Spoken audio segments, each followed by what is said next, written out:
السلام علیکم ناظرین آتش پرست شہر انبار کی دیوار پر کھڑے مسلمانوں پر آوازیں کس رہے تھے، تمہیں موت یہاں پر لے آئی ہے، زندہ رہنا ہے تو مدینہ کو لوٹ جاؤ۔ شہر پناہ پر تیر اندازوں کا ہجوم کھڑا تھا۔ مسلمانوں نے شہر کو محاصرے میں لے لیا تھا اور خندق نے انہیں روک لیا۔ طبری اور یاقوت لکھتے ہیں کہ خندق دیوار کے اتنا قریب تھی کہ اس کے قریب آنے والے اوپر سے چھوڑے ہوئے تیروں کی زد میں آ جاتے تھے۔ ایسا نہ ہوتا تو بھی خندق کو پھلانگنا ممکن نہیں تھا، یہ بہت چوڑی تھی۔ تیر انداز مسلمانوں پر ہنس رہے تھے اور وہ ہزاروں کی تعداد میں دیوار پر یوں کھڑے تھے جیسے مسلمانوں کا تماشا دیکھ رہے ہوں۔ خدا کی قسم، خالد بن ولید رضی اللہ تعالیٰ عنہ نے بڑی بلند آواز سے کہا، یہ لوگ نہیں جانتے کہ جنگ کیا ہے اور کس طرح لڑی جاتی ہے۔ ناظرین، مورخ لکھتے ہیں کہ انبار ہر لحاظ سے ناقابل تسخیر تھا، لیکن حضرت خالد بن ولید رضی اللہ تعالیٰ عنہ کے چہرے پر پریشانی کا ہلکا سا بھی اثر نہیں تھا۔ وہ پرسکون تھے۔ رات کو انہوں نے اپنے خیمے میں اپنے سالاروں کو یقین دلایا کہ فتح انہی کی ہوگی، لیکن قربانی بہت دینی پڑے گی۔ انہیں صرف یہ بات فتح کی امید دلا رہی تھی کہ شہر کی دیوار اتنی اونچی نہیں تھی جتنی قلعوں کی ہوا کرتی تھی۔ صبح طلوع ہوتے ہی خالد بن ولید رضی اللہ تعالیٰ عنہ گھوڑے پر سوار ہوئے اور شہر کے ارد گرد گھوڑا دوڑانے لگے۔ وہ دیوار اور خندق کا جائزہ لے رہے تھے۔ انہوں نے اپنے سالاروں سے کہا کہ انہیں 1000 تیر اندازوں کی ضرورت ہے جنہیں اپنے نشانے پر پورا اعتماد ہو اور جن کے بازوؤں میں اتنی طاقت ہو کہ کمانوں کو کھینچیں تو کمانیں دوہری ہو جائیں اور عام تیر انداز کی نسبت ان کے تیر بہت دور جائیں۔ جلدی! حضرت خالد بن ولید رضی اللہ تعالیٰ عنہ نے کہا، ہمیں شام تک اس شہر میں داخل ہونا ہے۔ تھوڑی سی دیر میں 1000 تیر انداز آ گئے۔ یہ چنے ہوئے تھے اور سب کے سب جوان اور بڑے مضبوط جسموں والے تھے۔ تم سب خندق تک اس طرح ٹہلتے ہوئے جاؤ کہ کمانیں تمہارے ہاتھوں میں لٹک رہی ہوں۔ حضرت خالد بن ولید رضی اللہ تعالیٰ عنہ نے کہا، ایسا لگے جیسے تم ٹہلتے ٹہلتے خندق کے قریب چلے گئے ہو۔ جوں ہی خندق کے قریب جاؤ، نہایت تیزی سے تیر نکالو، کمانوں میں ڈالو اور دیوار پر کھڑے دشمن کے تیر اندازوں کی آنکھوں کا نشانہ لے کر تیر چلاؤ، پیشتر اس کے کہ وہ جان سکیں کہ یہ کیا ہو گیا ہے۔ ایک ایک اس کے بعد پھر ایک ایک تیر چلاؤ۔ مورخ طبری کے مطابق حضرت خالد بن ولید رضی اللہ تعالیٰ عنہ نے حکم دیا تھا، صرف آنکھیں، صرف آنکھیں۔ 1000 تیر انداز آپ رضی اللہ تعالیٰ عنہ کے حکم کے عین مطابق آہستہ آہستہ خندق تک گئے۔ دیوار پر دشمن کے سپاہی ہنس رہے تھے اور بے پرواہی سے کھڑے تھے۔ انہیں مسلمانوں کا کوئی ارادہ نظر نہیں آ رہا تھا کہ وہ خندق کو پھلانگنے کی کوشش کریں گے۔ خندق کے قریب پہنچ کر انہیں 1000 تیر اندازوں نے اوپر دیکھا، ادھر ادھر دیکھا، خندق میں دیکھا اور آنکھوں کی سی حرکتیں کیں۔ آتش پرستوں کے تیر اندازوں نے ان پر تیر چلانے کی ضرورت محسوس نہ کی، حالانکہ مسلمان تیر انداز ان کی زد میں تھے۔ اچانک مسلمان تیر اندازوں نے ایک ایک تیر نکالا، پلک جھپکتے تیر کمانوں میں ڈالے، کمانیں آگے کر کے دشمن کی آنکھوں کے نشانے لیے اور تیر چھوڑ دیے۔ 1000 تیروں میں سے بیشتر آتش پرستوں کے تیر اندازوں کی ایک ایک آنکھ میں اتر گئے۔ اس کے بعد پھر مسلمان تیر اندازوں نے 1000 تیر چھوڑے، پھر 1000 اور۔ یہ کہنا صحیح نہیں ہو سکتا کہ مسلمانوں کا کوئی بھی تیر خطا نہیں گیا۔ تاریخوں میں لکھا ہے کہ زیادہ تر تیر دشمن کی آنکھوں میں لگے اور شہر میں یہ خبر تیز ہوا کی طرح پھیل گئی، ہمارے سینکڑوں سپاہیوں کی آنکھیں ضائع ہو گئی ہیں۔ جب ان سینکڑوں سپاہیوں کو شہر پناہ سے اتارا گیا تو شہر کے لوگوں نے ہر ایک کی ایک ایک آنکھ میں تیر اترا ہوا اور ان زخمیوں کو کربناک آہوزاری کرتے دیکھا۔ ناظرین، ایک انگریز مبصر سر والٹر نے متعدد مورخوں کے حوالے سے لکھا ہے، مسلمانوں کی طرف سے 3000 تیر اتنی تیزی سے چلے کہ آتش پرست اپنے آپ کو بچا ہی نہ سکے اور تیر جن کی آنکھوں میں نہ لگے ان کے چہروں میں اتر گئے۔ چونکہ فارس کے یہ سپاہی اور ان کی مدد کو آئے ہوئے عیسائی شہر پناہ پر گھنے ہجوم کی طرح کھڑے تھے، اس لیے کوئی تیر ضائع نہ گیا، ہر تیر نے ایک ایک آدمی کو زخمی کیا۔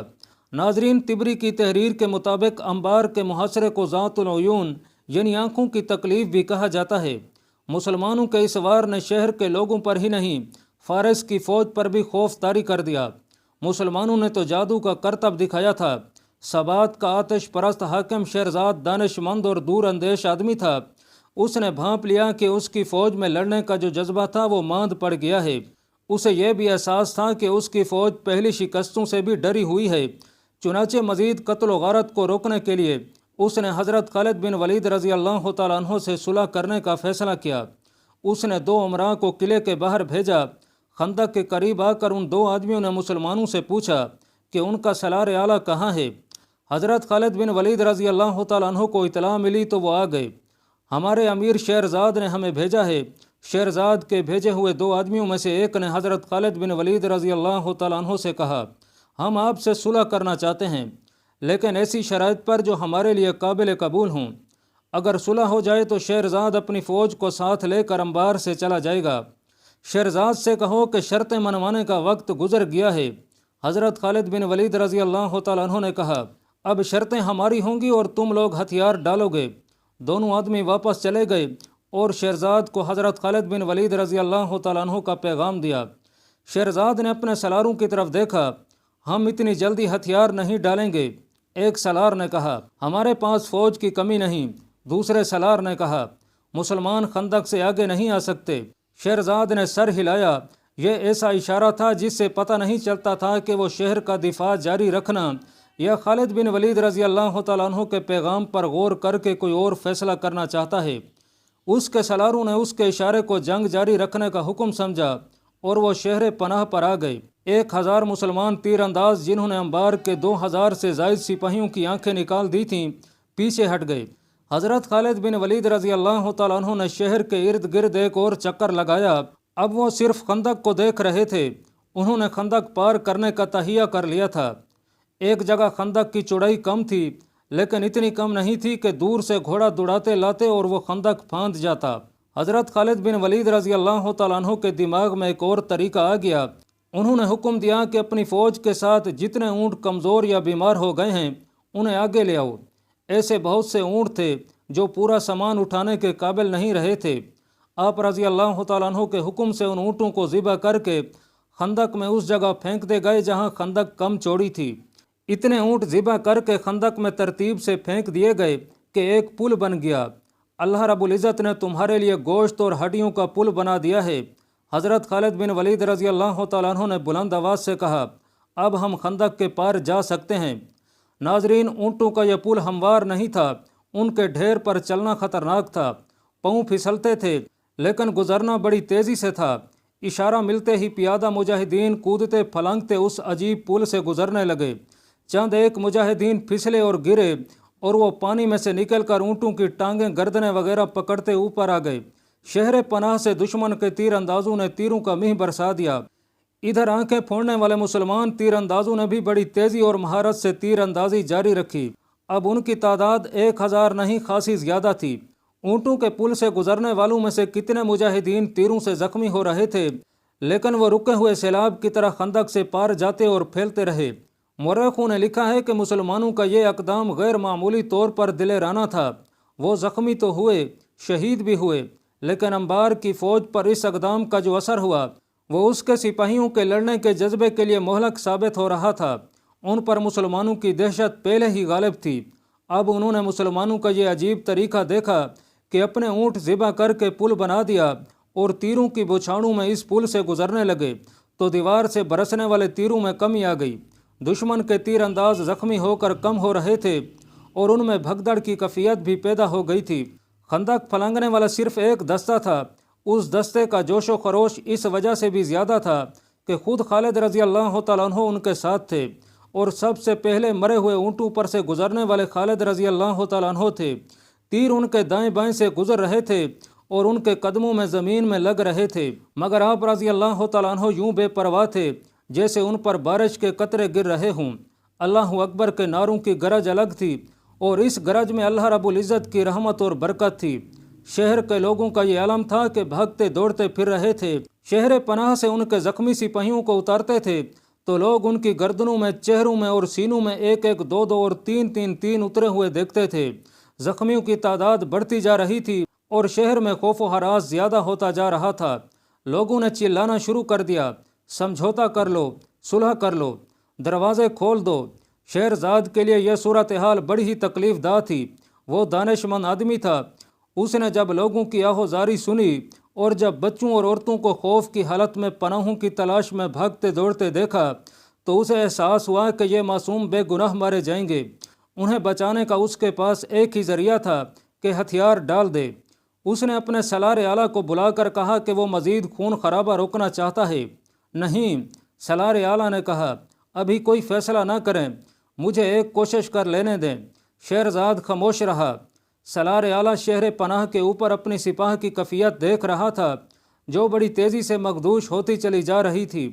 اس نے یہ بھی دیکھ لیا تھا کہ مسلمان خندق عبور کر آئے ہیں۔ اس نے ایک جرأت مندانہ فیصلہ کیا۔ اس نے ایک دستہ چنے ہوئے سپاہیوں کا تیار کیا اور قلعے کا دروازہ کھول کر اس دستے کو باہر لے آیا۔ اس دستے نے ان مسلمانوں پر حلہ بول دیا جو خندق عبور کر آئے تھے۔ خندق کے دوسرے کنارے کھڑے مسلمانوں نے دشمن کے اس دستے پر تیر چلانے شروع کر دیے۔ اس دستے کا مقابلہ مسلمانوں کے ایسے دستے کے ساتھ تھا جس کے قائد خالد رضی اللہ تعالیٰ عنہ تھے۔ مسلمانوں کے تیروں کی بچھاڑوں سے آتش پرستوں کے دستے کی ترتیب اور یکسوئی ختم ہو گئی۔ حضرت خالد بن ولید رضی اللہ تعالیٰ عنہ نے اس دستے کو اس طرح لیا کہ اپنے دستے کو دیوار کی طرف رکھا تاکہ خندق کی طرف سے مسلمان تیر انداز دشمن پر تیر برساتے رہیں۔ آپ رضی اللہ تعالیٰ عنہ اس دستے کو خندق کی طرف دھکیلنا چاہتے تھے۔ گھمسان کا معرکہ ہوا۔ آتش پرستوں کے کئی سپاہی خندق میں گرے اور باقیوں کے قدم اکھڑ گئے۔ اس دستے کے سالار نے اس ڈر سے دروازہ بند کر دیا کہ مسلمان اندر آ جائیں گے۔ دروازہ بند ہوتے ہوتے دشمن کے اس دستے کے بچے کچے سپاہی بھاگ کر اندر چلے گئے۔ حضرت خالد بن ولید رضی اللہ تعالیٰ عنہ شہر بنیاد کا جائزہ لینے لگے۔ وہ مجاہدین کو اس دیوار پر چڑھانا چاہتے تھے جو آسان نظر نہیں آتا تھا۔ انہیں معلوم نہ تھا کہ دیوار کی دوسری طرف ایرانی فوج اور شہر کے لوگوں کی کیا حالت ہو چکی ہے۔ قلعے کا دروازہ ایک بار پھر کھلا۔ اب دروازے میں سے صرف ایک آدمی نمودار ہوا۔ اس کے پیچھے دروازہ بند ہو گیا۔ اس نے ہاتھ اوپر کر کے بلند آواز سے کہا کہ وہ شہر کا ایلچی ہے اور صلح کی بات کرنے نکلا ہے۔ اس کے ساتھ ہی شہر پناہ سے تیر برسنے بند ہو گئے۔ اے آگ کے پوجنے والے، جب اسے حضرت خالد بن ولید رضی اللہ تعالیٰ عنہ کے سامنے لے گئے تو آپ رضی اللہ تعالیٰ عنہ نے اس سے پوچھا، اب تو کیا خبر لایا ہے؟ کیا زرتشت نے تم سے نظر پھیر نہیں لی؟ کیا اب بھی تم لوگ اللہ رب العزت کو نہیں مانو گے؟ اے اہل مدینہ، میں کسی اور سوال کا جواب نہیں دے سکتا۔ ایلچی نے کہا، میں حاکم سبات شہرزاد کا ایلچی ہوں۔ شہرزاد نے کہا ہے کہ تم لوگ اسے اور اہل فارس کو شہر سے چلے جانے کی اجازت دے دو تو شہر تمہارے حوالے کر دیا جائے گا۔ تبری اور واقدی لکھتے ہیں کہ خالد رضی اللہ تعالیٰ عنہ یہ شرط بھی ماننے کے لیے تیار نہیں تھے۔ انہوں نے ایک بار پھر شہر کی دیوار کی بلندی دیکھی اور سوچا کہ اس پر کس طرح چڑھا جا سکتا ہے، لیکن بہت مشکل تھا۔ حاکم سبات شہرزاد سے کہو کہ خالد بن ولید رضی اللہ تعالیٰ عنہ اس پر رحم کرتا ہے۔ آپ رضی اللہ تعالیٰ عنہ نے کہا، اسے کہو کہ وہ فارس کے فوجیوں کو ساتھ لے کر شہر سے نکل جائے، لیکن وہ ان گھوڑوں کے سوا جن پہ سوار ہوں گے اپنے ساتھ کچھ نہیں لے جا سکیں گے۔ وہ اپنا سب مال و اموال پیچھے چھوڑ جائیں گے اور وہ ہماری فوج کے سامنے سے گزریں گے۔ اگر اسے یہ شرط منظور نہ ہو تو اسے کہنا کہ تیار ہو جائے اس تباہی کے لیے جو اس نے پہلے کبھی نہیں دیکھی ہوگی۔ ناظرین، یہ ایلچی واپس چلا گیا۔ حضرت خالد بن ولید رضی اللہ تعالیٰ عنہ نے شہر کے ارد گرد اپنا حکم پہنچا دیا کہ تیر اندازی روک لی جائے۔ کچھ دیر بعد شہر کا دروازہ ایک بار پھر کھلا۔ بہت سے سپاہی موٹی لکڑی کا ایک 5-6 گز چوڑا اور بہت لمبا تختہ اٹھائے باہر نکلے۔ تختے کے ساتھ رسے بندھے ہوئے تھے۔ انہوں نے تختہ خندق کے کنارے پر کھڑا کیا اور رسے پکڑ لیے۔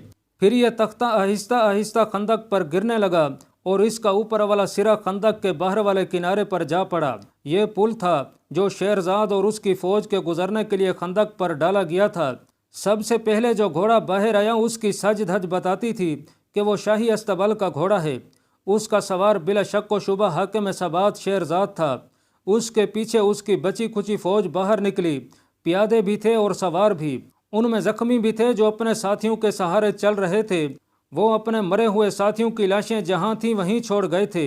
یہ شکست خوردہ فوج ماتمی جلوس کی طرح جا رہی تھی اور مسلمان خوشی سے اس جلوس کو دیکھ رہے تھے۔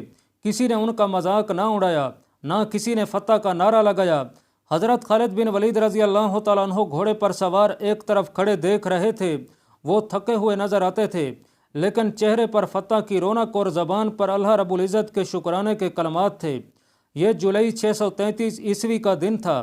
جب آخری سپاہی بھی نکل گیا تو آپ رضی اللہ تعالیٰ عنہ مجاہدین کے آگے آگے شہر کے دروازے میں داخل ہوئے۔